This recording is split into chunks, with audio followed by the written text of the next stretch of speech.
Oi, minha gente, tudo bem com vocês, amores? Espero que sim. Vamos iniciar aí a apostila nova do quarto bimestre, que tá bem bacana, tá bom? Lá na página 6 tem lá a introdução do primeiro capítulo, conhecendo as informações em gráficos.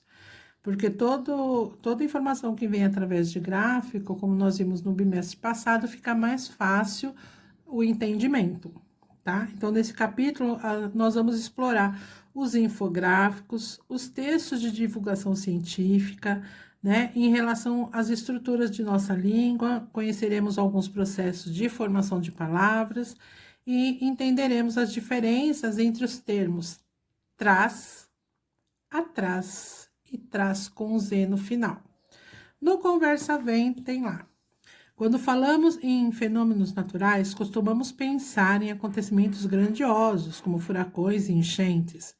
No entanto, os fenômenos naturais são todos os eventos não artificiais, ou seja, que aconteceram sem a intervenção humana, como o nascimento de um filhote, a queda de uma folha, né, de uma árvore, o crescimento de uma planta, que as plantas nascem às vezes sozinha, cai uma sementinha, um passarinho deixa cair ali uma sementinha, ali brota, né? Isso é um fenômeno da natureza também.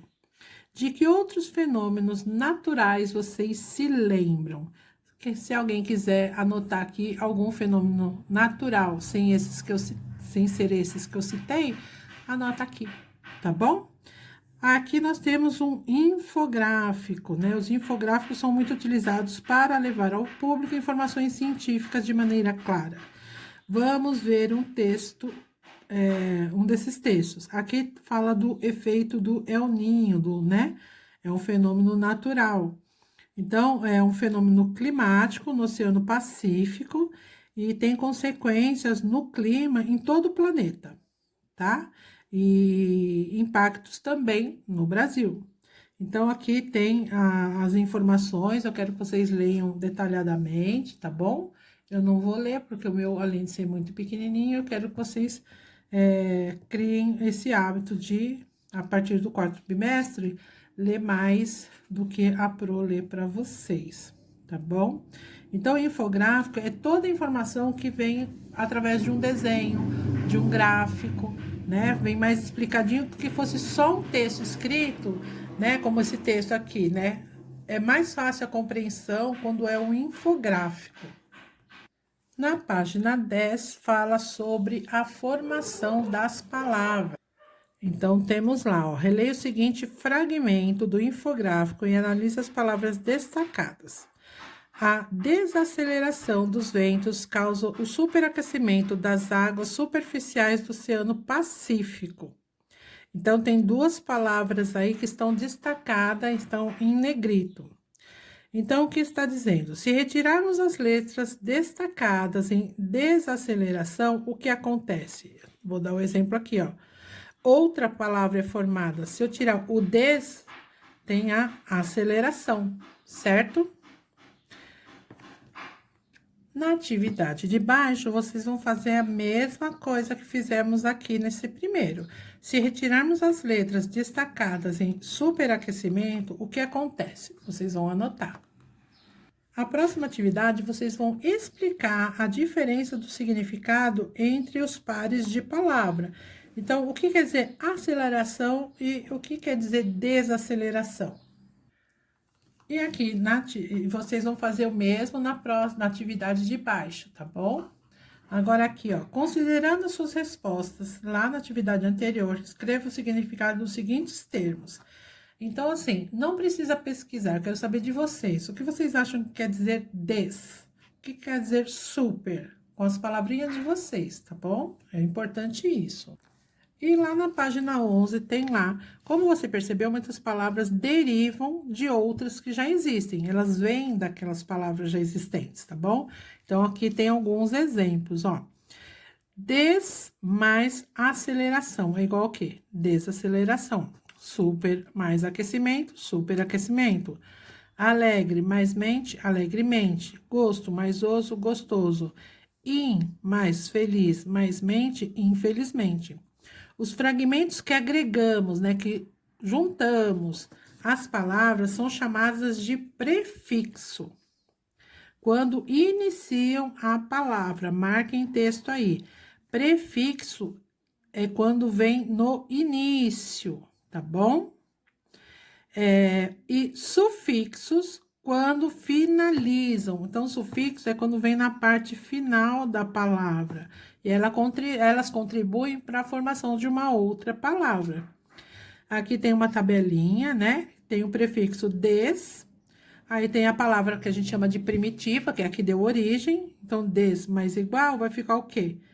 Desigual. Então, desigual é uma palavra derivada da palavra igual.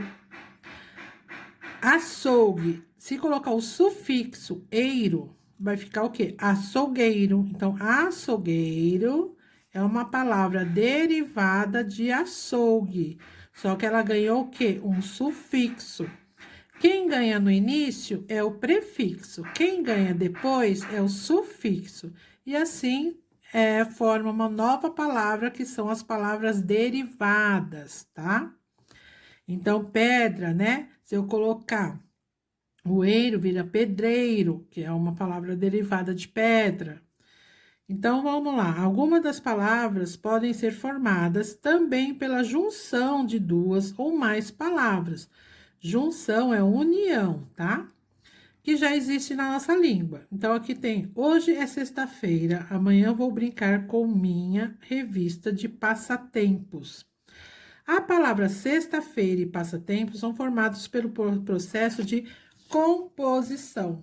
Então, composição é quando acontece o quê? Quando você une duas palavras que já existem e forma uma terceira. Então, já existe a palavra sexta, a feira, passar, tempo, né? Aqui, ó, plano, alto, em boa hora, quer dizer o quê? Embora, lava louças, certo? Então, todas essas aqui que eu li agora para vocês, elas são o quê? Palavras feitas pelo processo de composição, certo?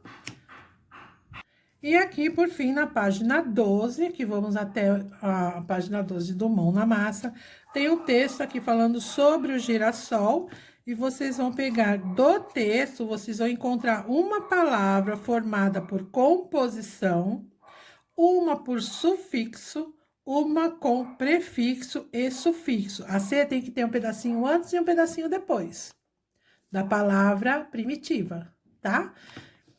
Então, vamos lá. Na 2, o sufixo oso, lembra? Sufixo, quem vem depois, indica abundância existente em grande quantidade. Assim, quando dizemos que algo é gostoso, estamos dizendo que tem muito gosto. Considerando a informação que eu tô te dando agora, vocês vão usar o sufixo oso e transformar esses adjetivos, tá bom? Utilize o sufixo para formar adjetivos utilizando substantivo. Então, aqui tem 6 substantivos. E vocês colocando o sufixo oso, ele vai virar o quê? Vai virar um substantivo. Desculpa. Um substantivo que vai virar um adjetivo. Então, maravilha é o quê? Ele é um substantivo. Se eu colocar o oso, vai ficar o quê? Maravilhoso. Aqui na atividade 2, o sufixo oso indica abundância, que existe em grande quantidade, quando uma coisa é muito assim. Assim, quando dizemos que algo é gostoso, estamos dizendo que tem muito gosto. Considerando essa informação que eu dei para vocês, vocês vão utilizar o sufixo oso para fazer essa atividade. Lembrando que o sufixo é o que vai no final da palavra, tá bom? Para formar adjetivos, utilizando os substantivos. Todos esses aqui são substantivos. Maravilha, feio, vergonha, estudo, orgulho e perigo. Quando você coloca o sufixo oso, ele vai virar um adjetivo, certo? Então, maravilha. Se eu colocar o oso, fica maravilhoso. E assim vocês vão fazer com as outras atividades aqui desta questão.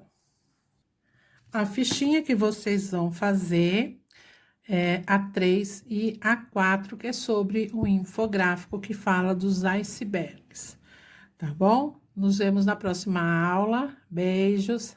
Tchau.